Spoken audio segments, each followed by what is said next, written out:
Bonjour, le Gabon et le Togo vers l'émergence économique. Tel est le thème que nous allons débattre sur l'émission de coopération d'aujourd'hui. C'est bien sûr la thématique de ce numéro. Comme invité, Eric Lapeta. Bonjour Eric. Bonjour Justin. Merci d'avoir accepté notre invitation. Alors, quel est votre point de vue sur les relations de coopération diplomatique entre Libreville et Lomé? Il faut dire que ce sont des relations au beau fixe. Depuis plusieurs années déjà, nos chefs d'État, d'abord à commencer par Omar Bongo Ondimba, aujourd'hui Ali Bongo Ondimba, l'axe Libreville-Lomé a été toujours entretenu et les rapports entre les chefs d'État, ou du moins l'ensemble des gouvernants des deux pays, ont toujours été au beau fixe. Donc aujourd'hui, il n'y a plus rien qui surprend sur cet axe. Cet axe diplomatique entretenu au plus haut niveau par les chefs d'État, ce qui témoigne d'abord de la bonne santé des relations, parce que vous savez que dans plusieurs secteurs, on trouve des Gabonais à Lomé, pas uniquement, mais dans plusieurs villes du Togo, dans plusieurs domaines également de l'éducation, la formation professionnelle, et beaucoup d'autres secteurs.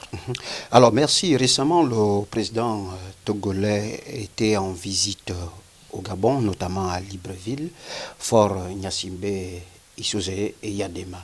Alors, nous n'allons pas beaucoup accentuer sur tous les points de partenariat entre le Togo et le Gabon. On va mettre un accent sur l'économie. Alors, à chaque visite du chef de l'État togolais et vice-versa, c'est-à-dire Ali Bongo Ondimba, on voit que les deux chefs d'État s'intéressent à l'émergence économique, notamment à l'industrialisation des deux pays. Pourquoi ce point de vue économique, notamment sur l'industrialisation? Et vous savez qu'au-delà de la politique politicienne, aujourd'hui, de nombreux chefs d'État ou de gouvernement s'appuient sur l'industrialisation, l'économie. On parle de l'économie ou de la politique de l'économie qui fait partie du pan de la politique générale d'un gouvernement ou d'un chef d'État. Donc voyez-vous, aujourd'hui on parle bien de l'emploi. Il faut trouver de l'emploi à beaucoup de compatriotes. Donc le secteur le mieux placé aujourd'hui pour trouver de l'emploi, c'est pratiquement l'économie et non pas de l'industrialisation. Voyez-vous que la politique politicienne en elle-même est réservée aux bureaucrates et puis c'est pour un secteur donné, il y a des points particuliers, mais aujourd'hui, en termes de résorption du chômage, il faut bien qu'un accent soit mis sur l'économie et l'industrialisation de nos différents pays est aujourd'hui le cheval de bataille. Est-ce que c'est dans ce sens que le modèle de la zone économique spéciale d'Hong-Kong s'inspire beaucoup plus aux différents chefs d'État, notamment le chef de l'État togolais, Fort Gnassingbé Issouzé Yadema? Mais vous savez, aujourd'hui, c'est peut-être parce que parlant du Gabon, les gens se disent, mais pourquoi peut-on s'inspirer du modèle gabonais? Mais même de par notre culture, l'on voudrait bien que quand c'est bien fait, on félicite, ou que l'on reproduise chez nous ou chez vous. Aujourd'hui, pour des observateurs avertis, rien ne surprend que le Togo puisse s'inspirer du modèle gabonais, quand bien plusieurs pays ouest-africains ont de l'avance sur le plan économique, mais n'empêche que le Gabon voulant diversifier ses partenaires ou des plans d'entrée à l'horizon 2025-2030, au-delà du pétrole, le Gabon aujourd'hui parle de l'industrialisation, d'où cette naissance de la zone économique spéciale de Coq, parce qu'il faut diversifier les partenaires et d'autres sources de moyens.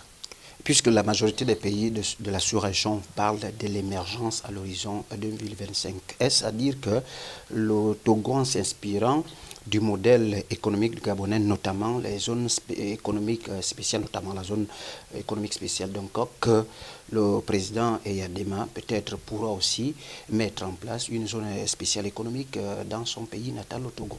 C'est naturellement cela, parce que vous savez bien que la particularité d'une zone économique spéciale, c'est que plusieurs entreprises sont regroupées à un seul endroit. Donc vous n'avez plus la difficulté à parcourir la ville, partir d'un coin à un autre. C'est comme si nous partons de Libreville pour Mouila ou Franceville. Vous avez la possibilité de retrouver toutes les entreprises sur place, donc les différentes offres sont sur place.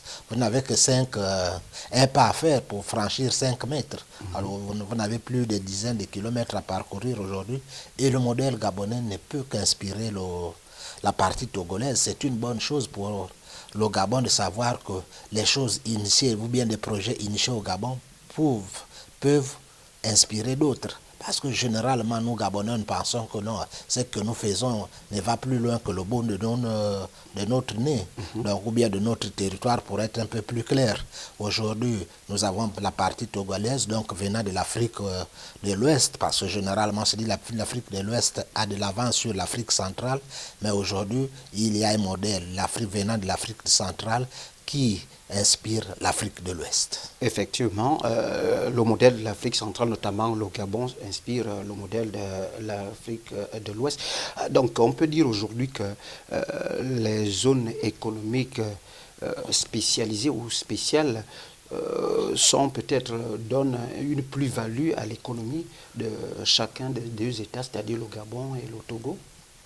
En dehors des ressources du sol et du sous-sol. Absolument, je le relevais tantôt que l'économie constitue un pan de la politique politicienne. Donc lorsqu'on parle de la politique générale d'un gouvernement ou d'un État, mais aujourd'hui l'économie occupe une place de choix. Donc celui qui veut vraiment aller loin, mais manage toujours sa monture à tante coutume de dire, et pour de nombreux gouvernants aujourd'hui, c'est l'industrialisation qui passe pour rendre service à de nombreux compatriotes. Pas seulement rendre service aux compatriotes en termes d'emploi, mais en termes de rentabilité. Comment vendre le pays à l'extérieur, comment attirer des investisseurs. Parce que à seul, vous êtes fort, nombreux et soutenus, vous êtes plus fort. Donc ce pan économique, on peut le dire, renforce des relations multi- ou bilatérales entre Libreville et Lomé?